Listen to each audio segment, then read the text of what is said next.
The world we live in today, the only way I can describe it in one word is dramatic.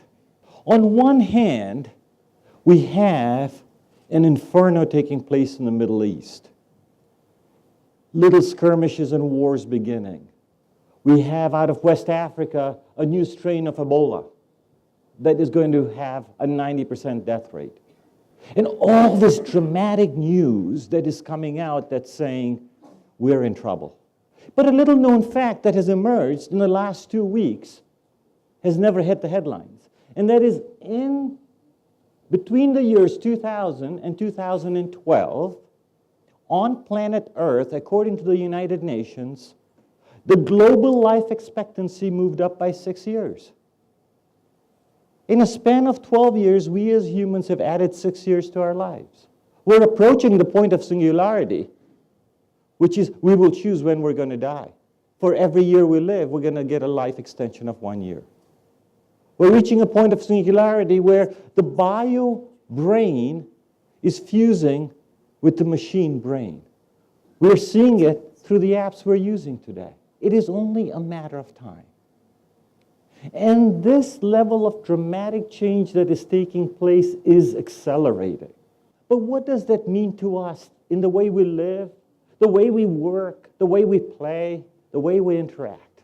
The first one is social, which has been talked about an awful lot, and it means different things to different people, which is socially is the reason we as a species survived from 40,000 years ago when the Neanderthals died. We learned the power of cooperation that made us bigger than who we are. And that is basically all social is all about. It is actually turning the paradigm around dramatically as we speak. Think of your own individual actions as you choose the products you buy for yourself, as you choose your own personal interactions with people at work or your customers. You are changing. We are changing.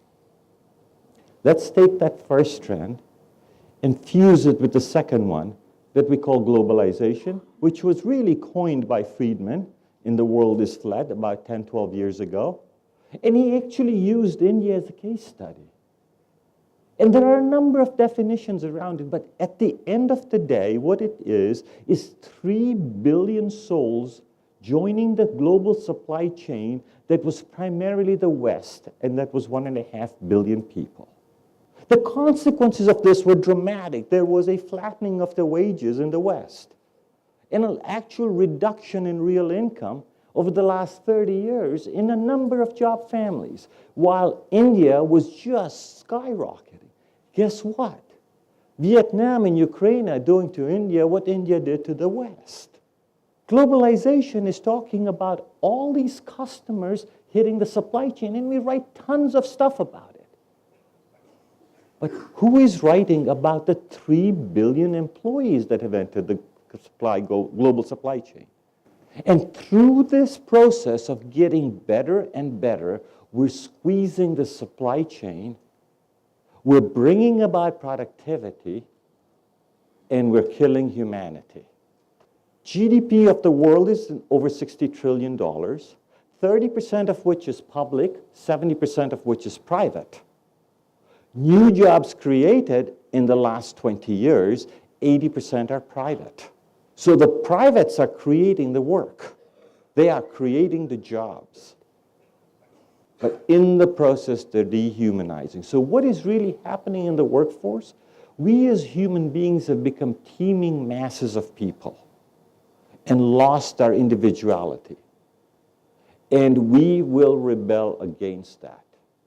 None of us, absolutely none of us, want to be treated in a segment other than a segment of one. I am who I am. So whether we're doing our employee engagement surveys or understanding learning practices, we box people and put them in buckets because it's easier to think about it that way. But it's a segment of one. In the last 12 months, I've heard more discussion around segment of one with the leadership of our clients, whether it is in HR or towards the customer, than I have in my entire career. Look what's happening to us. We're living these long lives. Have you ever questioned why we're living these long lives? Well, the number one reason is the loss of communicable diseases. We've got clean water, we don't get sick. It's happening because we've learned how to remove trash effectively from where we live and work and play to some place in a dump so it doesn't hurt us or harm us in any way. Who does the moving? The trash collector. So should the trash collector be not at the apex of the job families? Should we not all strive for our children to be a trash collector to serve humanity so that we can live long and healthy lives? But no, it's at the bottom rung. It's considered a dirty job. We're creating more dirty jobs in our midst. And as HR professionals, if we allow the workforce to become dehumanized, we will kill the company we're working for. It's really that simple. Companies that are innovating and allowing space and freedom to make mistakes and grow and learn are thriving. More people were taken out of poverty in the last 50 years than the preceding 500 years, primarily thanks to India and China. However, we are filled with anxiety because these waves of change that are coming are so dramatic and so monumental, and they're exponentially climbing. And that's what's creating this feeling of discomfort in us. Growing up in Mombasa, Kenya, I used to swim competitively, and I know when you look at this big fat turd, it's unbelievable, but I did swim competitively. And in Mombasa, we only had 2 pools. So I used to swim in the ocean. And when I swam in the ocean, the waves would knock me off course, force me to drink brine or seawater, and feel sick. And by all the power vested in me, as a teenager, I commanded the waves to stop, and they didn't listen to me. I negotiated with God, and He laughed. He didn't stop the waves either. They kept coming. And then one day, the paradigm shift hit me. I learned to ride the waves. And the joy and the exhilaration and the connection to the spiritual was so dramatic for me personally, it changed my entire outlook in life. I now welcomed the waves, even though they made me sick, knocked me off course, tired me out. But when I caught one of them, I felt a dramatic wave of joy and exhilaration. And so as I look in the future, the waves of change are coming. And my thoughts and prayers are, may you get the same joy and exhilaration from riding those waves that I did from riding the waves in Mombasa. Good luck, God bless.